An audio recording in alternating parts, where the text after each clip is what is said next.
আসসালামু আলাইকুম, স্বাগতম সবাইকে পলিনোমিয়ালের ক্লাসে। এবার আমরা দেখব topic number 9, silly information for MCQ.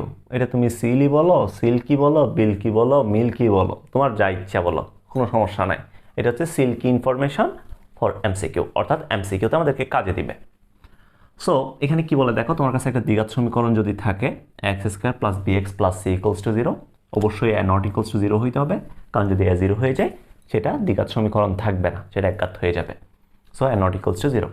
এখন এখানে বলতেছে কি দেখো, সমীকরণের একটি মূল যদি শূন্য হয়, অপর মূল যদি শূন্য না হয়, তার মানে এই যে সমীকরণটা আছে এটা যে কনস্ট্যান্ট পদটা আছে সেটা 0 হবে, সেটা 0 হবে। অর্থাৎ একটি মূল যদি শূন্য হয় সি ইকুয়ালস টু 0 হবে।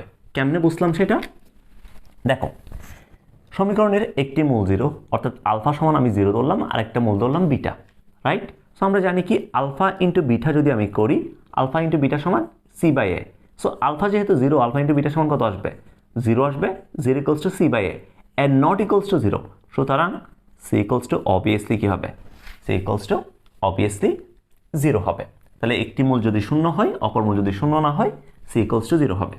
এরপরে যদি সমীকরণের দুইটা মূলই শূন্য হয়, দুইটা মূলই যদি শূন্য হয়, তাহলে বিও 0 সিও 0, বিও 0 সিও 0। কেমনে? ধরো alpha equals to 0, beta equals to 0, beta equals to 0। তাহলে আমি যদি আলফা প্লাস বিটা করি, আলফা প্লাস বিটা মানে কত? Minus B by A. Alpha plus beta মানে কত? 0, 0 equals to minus B by A and not equals to 0। সুতরাং এখান থেকে বি ইকুয়ালস টু কত পাবা? 0 পাবা। আবার আলফা ইন্টু বিটা সমান সি বাই এ, এটা যেহেতু 0, সো এখান থেকে সুতরাং সি ইকুয়ালস টু কত পাবা? এখান থেকে 0 পাবা। সো আমি বলতে পারি যদি সমীকরণের দুইটা মূলই যদি শূন্য হয়, তাহলে বি ইকুয়ালস টু 0 এবং সি ইকুয়ালস টু 0 হবে। ঠিক আছে। এরপরে যদি মূলদ্বয়ের যোগফল 0 হয়, যদি শুধুমাত্র মূলদ্বয়ের যোগফল 0 হয়, এই কথাটাকে অন্যভাবে বলা যায়, যদি মূলদ্বয়ের মান সমান এবং বিপরীত চিহ্ন বিশিষ্ট হয়, তাহলে বি ইকুয়ালস টু 0 হবে, বি ইকুয়ালস টু 0 হবে। কেমনে? ধরো একটা মূল হচ্ছে আলফা আর একটা মূল হচ্ছে মাইনাস আলফা। তো তুমি যদি এখান থেকে আলফা প্লাস মাইনাস আলফা নাও, কি পাবা? মাইনাস বি বাই এ। এটা পেলো কত? এটি হচ্ছে 0 মাইনাস বি বাই এ। সুতরাং এখান থেকে আমি পাবো বি ইকুয়ালস টু কত? বি ইকুয়ালস টু পাবো 0। অর্থাৎ একটা দ্বিঘাত সমীকরণের যে দুইটা মূল থাকবে, দুইটা মূল যদি সমান এবং বিপরীত চিহ্ন বিশিষ্ট হয়, তাহলে ওইখান থেকে যে এক্স এর সহগ থাকবে, এক্স এর সহগটা অবভিয়াসলি 0 হবে। এরপর একটি মূল অপরটা যদি উল্টা হয়, এ ইজ ইকুয়ালস টু সি হবে। এটা খুবই ইজিলি বোঝা যায়। ধরো একটা মূল আলফা আর একটা মূল হচ্ছে 1 বাই আলফা। তুমি যদি মূলদ্বয়কে গুণ করো, alpha into 1 by alpha equals to C by A পাবা। সো ইকুয়ালস টু এখান থেকে পাচ্ছ 1 equals to C by A. সুতরাং C is equals to A, C equals to A. অর্থাৎ একটা দ্বিঘাত সমীকরণে এক্স স্কোয়ারের সহগ এবং কনস্ট্যান্ট পদ যদি সেম হয়ে যায়, তাহলে আমরা বলতে পারি আমাদের যে মূলগুলো থাকবে, মূলগুলো একটা আরেকটার উল্টা হবে, একটা আরেকটার উল্টা। এরপরে final one, last but not the least, সেটা কি?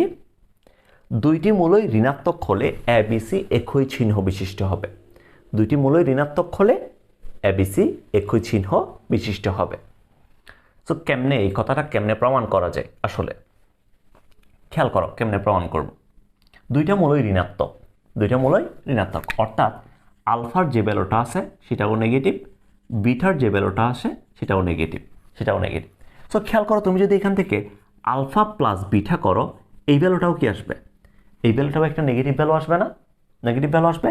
তাহলে আমি যদি আলফা প্লাস বিটা নিই, আলফা প্লাস বিটা মানে আমি এখান থেকে কত পাবো?